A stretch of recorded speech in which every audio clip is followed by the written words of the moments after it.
While many of the lessons in Know Your Value are still relevant, like communicating what you bring to the table effectively to get paid what you're worth and advocating for yourself in the moment, there are lessons that need to be added for women in their early stages of their careers. In some ways, younger women have more going for them than I did in my 20s. The workplace is ripe with opportunity for women to succeed and get ahead.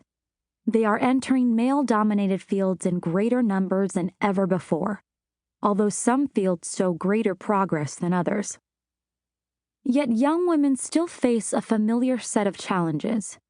In addition to gender bias that's an everyday occurrence in the corporate world, they are often dismissed because of their youth.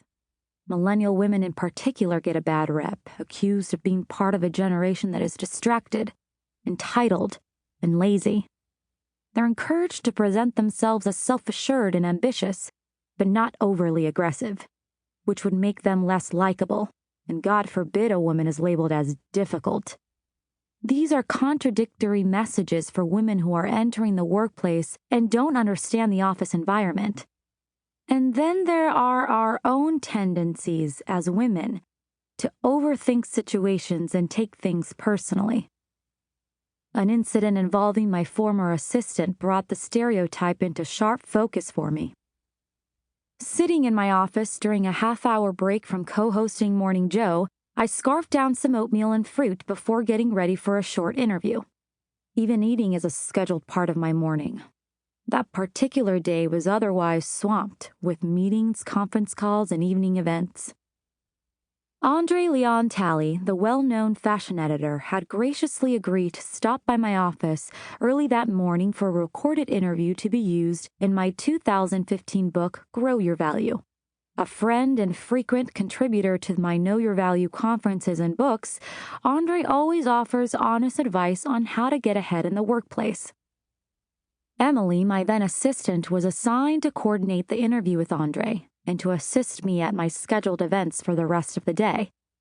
The plan was for me to do the interview with Andre, go back and finish the show, and then leave with Emily for Philadelphia, where I was to deliver an 11:30 a.m. speech in front of 500 women on the topic of equal pay.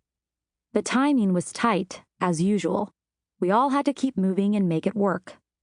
For the people who assist me, there is little room for error.